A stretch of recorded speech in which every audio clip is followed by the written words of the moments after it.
하나님, 120년 전에 이 땅에 공덕교회를 세우시고 지금까지 하나님의 말씀을 이 땅에 선포하고 많은 영혼을 구원하게 하셨습니다. 그 연못, 영혼의 생명의 말씀, 영혼을 구원하는 생명의 말씀의 저수지인 이곳에 이 종을 보내셨사오니 하나님, 이 종을 보내실 때 성령께서 함께 동행하시고 은혜와 능력을 더하여 주셔서 이 귀한 시간 하나님의 은혜와 영광과 능력과 권능이 나타나게 하옵소서. 우리 주님 예수 그리스도 이름으로 기도하옵나이다.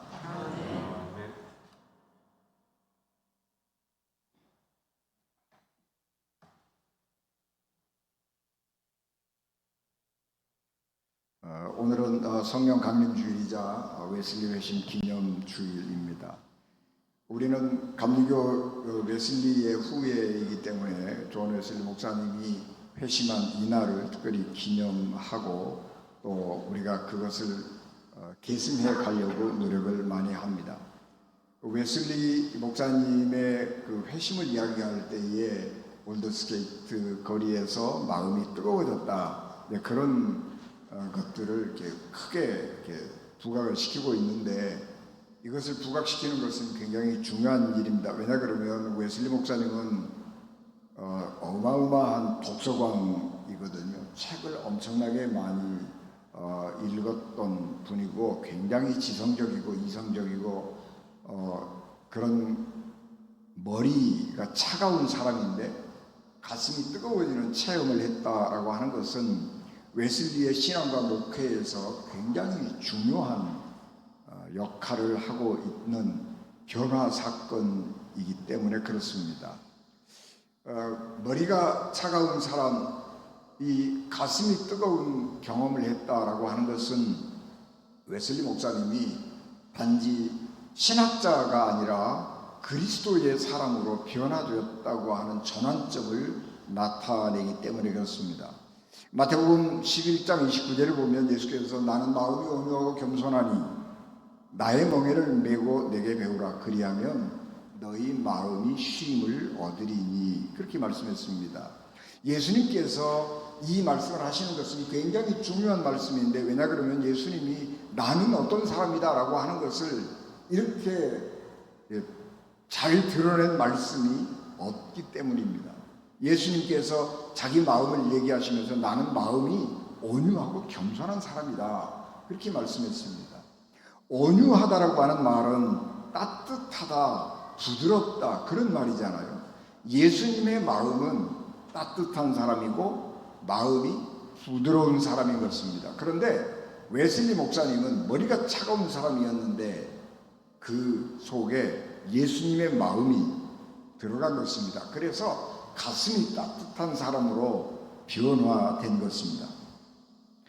웨슬리 목사님의 그 변화는 우리가 늘 아는 것처럼 루터가 쓴 로마서 서문, 믿음으로 의로 구원을 받는다라고 하는 이 말씀에서 웨슬리의 마음이 뜨거워졌다, 따뜻해졌다, 그렇게 표현을 하고 있습니다. 그런데 이 말은 사실은 웨슬리 목사님의 생각이 변한 것입니다. 웨슬리 목사님은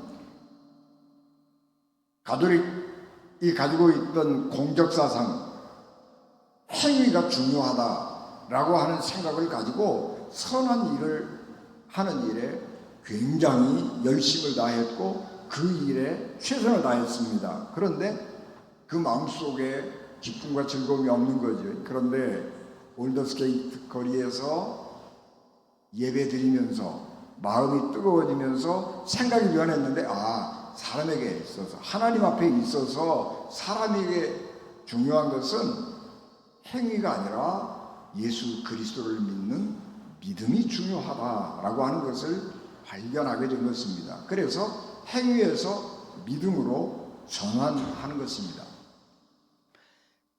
이 믿음이라고 하는 것은 수동적인 거거든요. 하나님께서 우리에게 주신 것을 받아들이는 믿음이에요. 행위라고 하는 것은 내가 앞서는 거예요. 내 의지가 앞서는 것이고 내가 하고 싶은 것이 먼저 앞서는 것이죠. 그런데 믿음이라고 하는 것은 하나님이 내게 주시는 것은 내 마음에 안 들어도 지금 내가 생각했을 때에는 나에게는 굉장히 불리하고 불편한 것이라고 할지라도 하나님이 주시는 것은 내게 좋은 것이고 하나님이 내게 주시는 것은 선하고 아름다운 것이다 라고 하는 것을 인정하고 받아들이는 거예요. 수용하는 거예요. 그래서 자기가 낮아지고 겸손해지도록 만들고 사람을 그래서 변화시키는 것입니다. 그래서 이 웨슬리의 회심이라고 하는 것은 가톨릭 전통에서 루터의 종교개혁 전통으로의 변화다, 그렇게 쉽게 생각할 수가 있습니다. 오늘 우리가 봉독한 말씀은 예수님께서 제자들에게 자기의 내면 세계를 깊이 들여다보아야 된다라고 하는 말씀을 하시면서 자기 마음을 들여다볼 줄 모르는 사람은, 자기 마음이 어떠한 사람인지 모르는 사람은 그 사람은 진짜 소경이다, 그런 말씀을 하신 것입니다.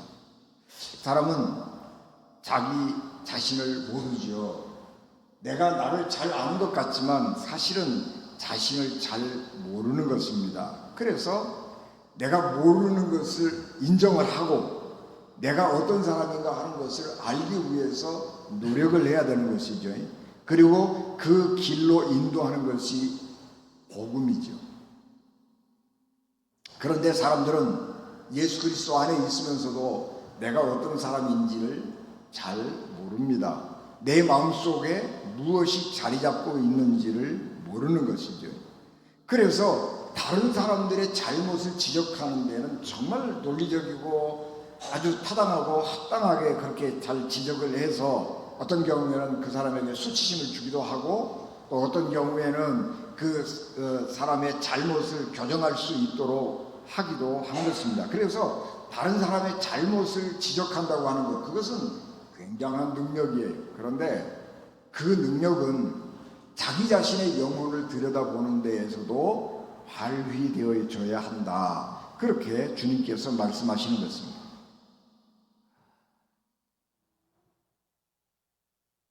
사람은 자기의 마음도 모르지만 다른 사람의 마음도 알 수가 없습니다. 그런데 사람들은 다른 사람의 마음을 내가 잘 안다고 생각을 하고 쉽게 다른 사람들의 마음을 재단하고 자기 나름대로 평가하고 판단해서 문제를 많이 일으키죠. 오류를 많이 발생시키는 것입니다. 그런데 우리가 사람들의 마음을 알 수가 없는 것이지만은 사람의 마음을 알 수 있는 단서들이 몇 가지가 있습니다. 예수님은 오늘 그것을 열매를 보면 안다, 그렇게 말씀합니다. 우리가 그 사람의 마음속에 뭐가 있는지 모르잖아요. 그럼에도 불구하고 그 사람이 어떻게 행동하고 있는지, 어떻게 말하고 있는지, 그런 것들을 보면 알 수가 있어요. 사람은 이 행동하거나 말하거나 하는 패턴이 있거든요. 그 패턴은 그 마음속에 담겨져 있는 것들이 겉으로 표출되는 것입니다. 그렇기 때문에 그가 어떤 말을 하는지, 어떤 행동을 반복해서 하는지, 그런 것을 보면 그 사람의 마음속에 뭐가 있는지를 알 수 있는 것입니다. 그래서 예수님은 열매를 보면 사람을 안다, 그렇게 말씀하면서 좋은 열매를 맺는 나무가 좋은 나무다. 그러니까 나무를 보고 열매를 아는 것이 아니고 열매를 보고 역으로 나무를 아는 거예요. 좋은 열매 맺으면 좋은 나무인 것이고 나쁜 열매를 맺으면 나쁜 열매, 나무인 것입니다. 그러므로 우리가 유비이지만 비유이지만 사람이 어떠한지를 알려고 하면 그 사람의 행동을 보면 된다라고 하는 것이 예수님의 말씀입니다. 우리는 사람의 마음을 알 수 있는 방법들이 몇 가지가 있지요.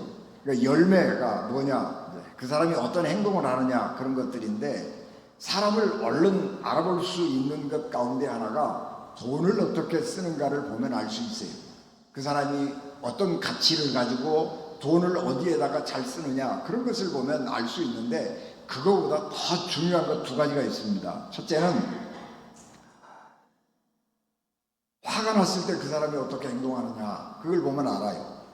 화가 났을 때 그 사람이 행동하는 것을 보면 그 사람의 본심이 드러나는 거예요. 화가 났다라고 하는 것은 그 사람의 밑바닥에 있는 것들이, 밑바닥에 있는 흙탕물이 겉으로 확 뒤집어지는 거예요. 그래서 그 화가 났을 때 행동을 보면 그 사람의 마음이 얼마나 탁한지, 얼마나 청결한지를 볼 수 있게 돼요. 그래서 화가 났을 때에 어떻게 처신을 하는가, 그런 것들을 보면 됩니다. 그 다음에 두 번째로 약한 사람을 어떻게 대하는가를 보면 됩니다. 특별히 약한 사람 가운데서도 내게 이익이 안 되는 사람 있잖아요. 내가 도와줬는데 그 사람은 지금도 내게 보상을 할 만한 능력도 없지만 앞으로도 내가 베풀어준 선의에 대해서 갚아줄 만한 능력도 없고 갚아줄 가능성도 없는 약한 사람을 어떻게 대하느냐를 보면 그 사람의 마음을 알 수가 있어요. 여러분, 보통 사람들은 어떡하지요? 내게 이익이 되는 사람들에게 잘하는 거잖아요. 내가 지금 어떤 선행을 베풀었는데 그 사람이 내게 더 큰 보상으로 나를 채워줄 것, 내게 기쁨을 줄 것으로 생각되는 사람에게 자기의 최선을 다하는 거잖아요. 그러나 사람의 본심은 거기에서 드러나는 것이 아니고 내게 아무런 유익이 되지 않는 것 같은 약자에게 어떻게 대하느냐라고 하는 것을 보면 그 사람의 마음을 알 수가 있는 것입니다. 그래서 예수님 말씀하신 것처럼 행동을 보면, 열매를 보면 그 사람을 안다라고 하는 것과 동행하는 것입니다. 우리가 오늘 생각하는 존 웨슬리 목사님은 자기 마음을 들여다보는 것을 책을 읽으면서 발견했습니다. 1725년에 존 웨슬리 목사님은 토마스 아켄피스라고 하는 영성가가 쓴 그리스도를 본받아라고 하는 책을 읽으면서 참된 신앙은 먼저 마음속에 뿌리 내리고 자라서 모든 생각과 말과 행동에 미치는 것이다 라고 하는 사실을 확신하게 되었습니다. 그래서 이 그리스도를 본받아라고 하는 책을 읽으면서 두 가지를 발견했는데, 하나는 의도의 단순성, 그리고 감정의 순수성을 발견하게 됩니다. 그래서 하나님의 동산에 오르기 위한 영혼의 날개는 의도의 순수성과 감정의 순수성, 의도의 단순성과 감정의 순수성인데, 이것은 우리의 모든 말과 행동에서 오직 한 가지의 의도를 품고 오직 한 가지의 소망을 가지는 것이다 라고 하는 것을 발견했습니다. 그러면서 이 책을 읽은 후로 존 웨슬리 목사님은 내적인 성결을 얻기 위해서 매일매일 기도했습니다. 존 웨슬리 목사님이 두 번째 읽었던 책은 제레미 테일러의 거룩한 삶과 거룩한 죽음이었습니다. 이 책을 읽으면서 존 웨슬리 목사님은 의도의 순수성을 발견하고 의도의 순수성이 얼마나 중요한가 하는 것을 알게 되었습니다.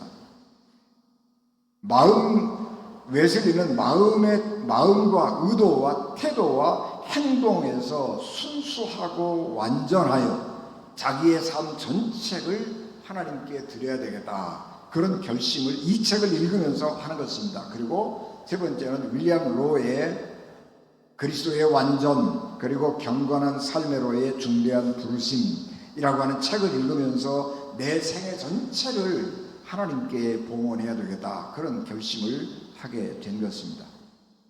여러분, 우리가 웨슬리 목사님을 생각하면서 생각해야 될 중요한 단어가 세 가지가 있는데, 의도의 단순성, 감정의 순수성, 의도의 순수성, 이 세 가지 용어입니다. 의도는 마음에서 나오죠. 여러분, 우리 마음이라고 하는 것은 생각의 근원이기도 하면서 생각의 방법이기도 한 것입니다. 그래서 우리의 마음이 어떠하냐 하는 것이 굉장히 중요한 것인데, 웨슬리 목사님은 우리의 의도가, 마음속에 담긴 의도가 단순해야 되고 순수해야 되고, 그리고 우리를 행동으로 옮기는 감정이 매우 순수해야 된다라고 하는 것을 알게 된 것입니다. 우리의 믿음은 외형이나 형식에 있는 것이 아니고 마음에 있다고 하는 사실을 알아야 하는 것입니다. 그래서 웨슬리 목사님은 이것을 마음의 종교, 그렇게 말했습니다. 여러분, 이 종교는 의식에 있지 않습니다. 보다 중요한 것은 우리의 마음속에 하나님을 닮은 형상이 있어야 하는 것이고, 우리 그리스도인들은 하나님을 닮은 형상을 우리 마음속에 이루도록 끊임없이 노력하고 수고하고 기도해야 하는 것입니다. 이것을 웨슬리 목사님의 1차 회심 그렇게 말하기도 하고, 이것을 도덕적 회심 그렇게 말합니다. 웨슬리가 회심을 말할 때에 이 두 가지 회심을 말하는데, 1차적인 회심, 윤리적 회심 아니면 도덕적 회심, 이 두 가지 이 회심을 먼저 말하게 되는 것은 바로 웨슬리 목사님이 책을 읽으면서 이런 마음의 변화를 경험했기 때문인 것입니다. 오늘 우리가 다시 웨슬리 목사님의 도덕적 회개를 강조해야 하는 것은, 오늘날 우리 그리스도인들의 신앙이 행위 없는 입술의 믿음이 도드라지게 나타나고 있기 때문에 그렇습니다. 그래서 오늘 우리 그리스도인들이 사회로부터 신뢰를 받지 못하고 있는 것입니다. 가장 우리가 중요한 것은 사람들의 신뢰를 얻는 것입니다. 그래서 우리 그리스도인들은 다시 믿음으로, 마음으로 돌아가서 우리 마음의 종교, 하나님을 정말 형식이 아니라 마음에서부터, 영으로부터 사랑하는 그런 종교 생활로 돌아가야 하는 것입니다. 이 모든 일은 동기, 과정, 결과 이런 순서로 진행이 되는 거죠. 그래서 동기가 좋으면 결과도 좋다, 그런 생각을 우리가 하게 됩니다. 그래서 우리가 가지고 있는 고사성어가 있죠. 인과 응보, 사필귀정, 뭐 그런 거죠. 원인은 결과에 비례한다고 하는 것이고, 사필귀정, 모든 것은 다 올바른 길로 돌아간다라고 하는 것이 오늘 우리가 생각하고 있고, 그것이 진리라고 생각을 하고 있는데, 세상은 그렇게 돌아가지 않습니다. 동기와 결과가 반드시 일치하는 것도 아니고, 순수한 의도가 반드시 나에게 좋은 결과를 가져다 주는 것도 아닙니다. 선한 동기에서 시작했는데 결과는 나에게 나쁘게 돌아올 경우가 많이 있습니다. 그렇기 때문에 오늘 우리는 동기를 포기하고, 선한 동기를 포기하고 결과에 집중하고 싶은 유혹을 받게 됩니다. 왜냐 그러면 오늘 우리의 사회가 결과를 굉장히 중요하게 생각을 하기 때문에 그래요. 그래서 그 사람의 마음이 어떠하냐가 아니고, 그 사람이 어떤 업적을 남겼느냐, 그 사람이 세상에 어떤 결과를 내어놨느냐, 그런 것들을 굉장히 중요하게 생각을 하기 때문에 우리도 동기를 중요하게 생각하고, 착하게 살아야지, 내가 선하게 살아야지, 그리스도를 닮아야지, 그렇게 하다가도 다른 사람들이 우리를 그런 걸 인정해 주는 것이 아니라 결과를 보고서 사람들에게 평가하고 그렇게 하기 때문에 그쪽으로 우리도 치우치기가 쉬운 것입니다. 그래서 선한 동기들을 포기해버리는 수가 많이 있는데, 그리스도인들은 그렇게 해서는 안 되고, 우리가 처음 가졌던 그 생각을 끝까지 잘 견지해야 하는 것입니다.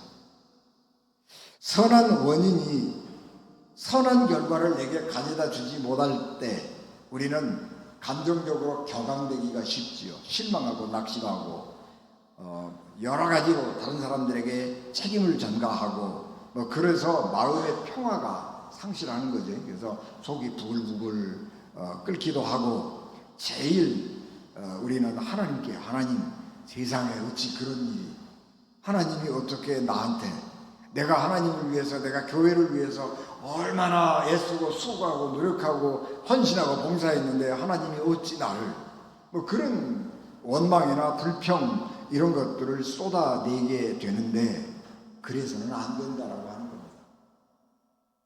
감정의 순수성을 지켜야 하는 것이고, 감정을 잘 다스려야 돼. 감정을 잃어버리면요, 감정의 순수성을 잃어버리면 그때 우리는 어마어마한 잘못을 저지를 수 있기 때문에 그렇습니다. 그래서 웨슬리 목사님이 강조한 감정의 순수성, 이거 우리가 굉장히 중요하게 생각을 해야 합니다. 다윗은 사무엘 선지로부터 왕으로 몰래 기름 부음 받았죠. 그리고 성령께서 그렇게 함께 하심으로 사람들에게 두각을 나타내기 시작합니다. 사울 왕도 다윗을 굉장히 좋아했는데 다윗이 너무 두각을 나타내니까 그만 이 소심하고 이 마음이 좀 여렸던 사울 왕이 다윗을 질투하기 시작합니다. 그래서 다윗을 죽이려고 쫓아다녀요. 다윗은 그래서 자기가 잘못한 일이 하나도 없는데 매우 억울하죠. 그냥 도망자가 실저가 돼가지고 온 이 팔레스타인 지방을 도망다니면서 피해 다니는 것입니다. 그런데 다윗이 사울 왕을 살해할 수 있는 기회가 두 번이나 왔습니다. 첫 번째는 엔게디 광야에 도피해 있을 때인데 사울 왕이 용변이 보고 싶었습니다. 그래서 동굴에 혼자 들어가서 용변을 보고 있었는데 마침 그 옆에 다윗과 그의 수하들이 있었습니다. 그래서 수하들이 다윗의 부하들이 가서 이때가 하나님이 원수가 굴 기회를 주신 것입니다. 사울 왕을 암살하십시오. 그렇게 부추기. 그래서 다윗 왕이 다윗이 마음이 살짝 옮겨가지고 가다가 마음을 바꾸고 그 옷자락만 살짝 잘라가지고 나왔습니다. 두 번째,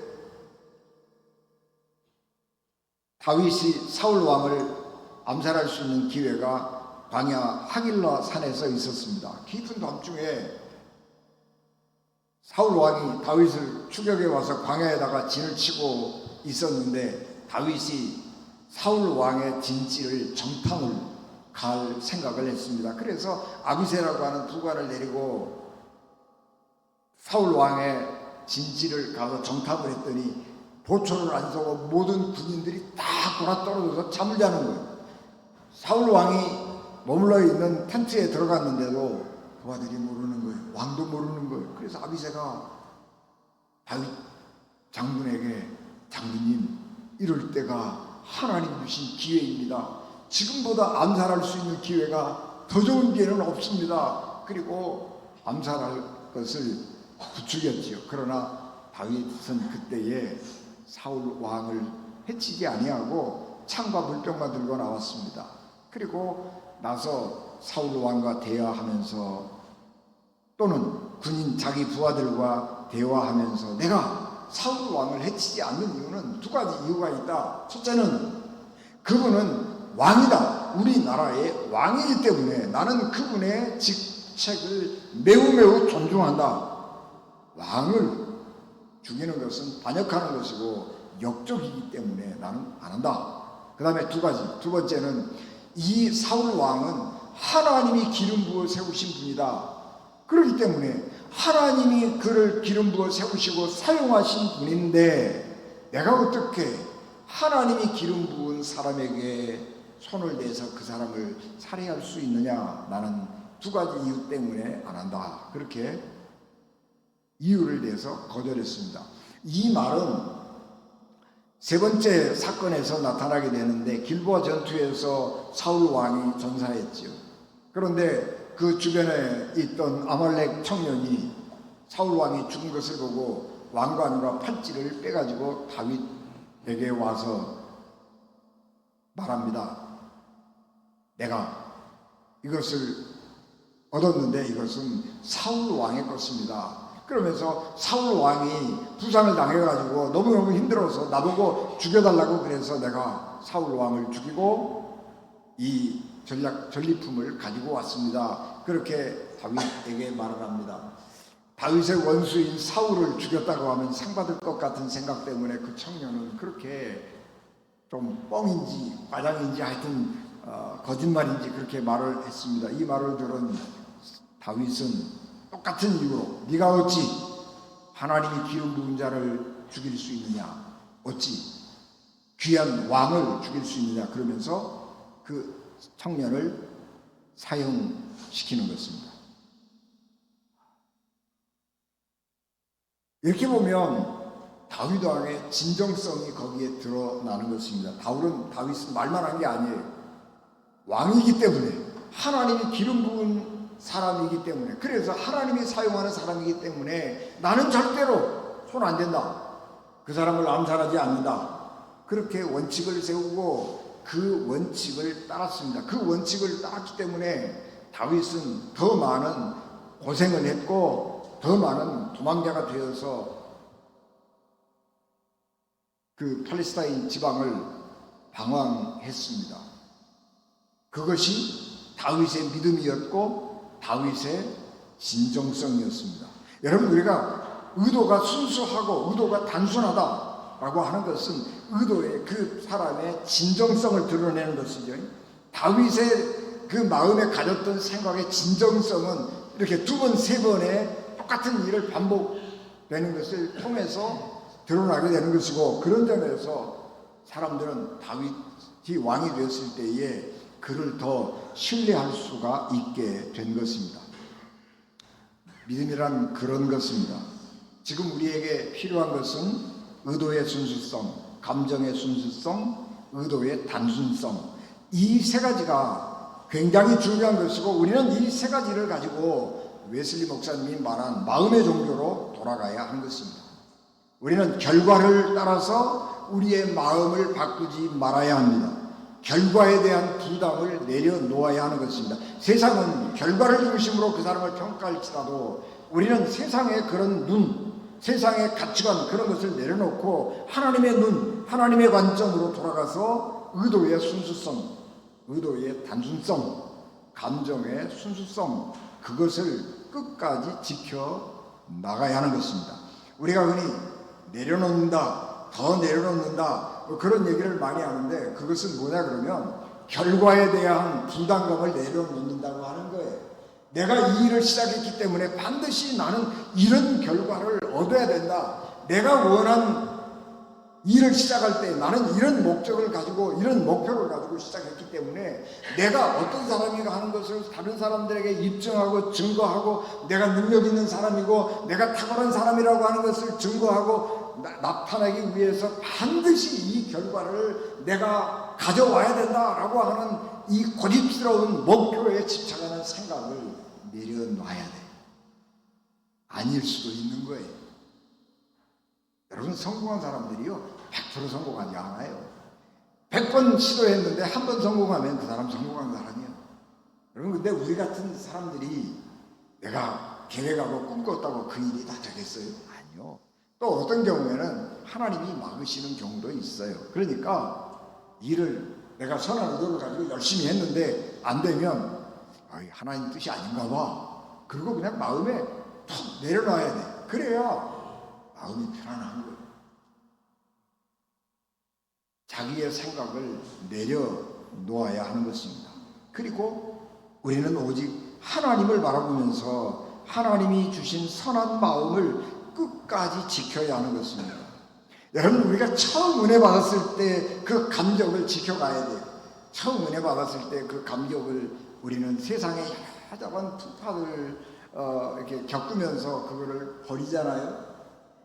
내가 사람 잘못 봤나 봐, 내가 세상 잘못 살았나 봐, 그러면서 자기의 그런 과거에 가졌던 생각, 은혜롭고 아름답고 고귀한 생각을 버리려고 하는 수가 참 많이 있는데, 우리는 그것을 소중하게 붙들어야 되는 거예요. 소중하게.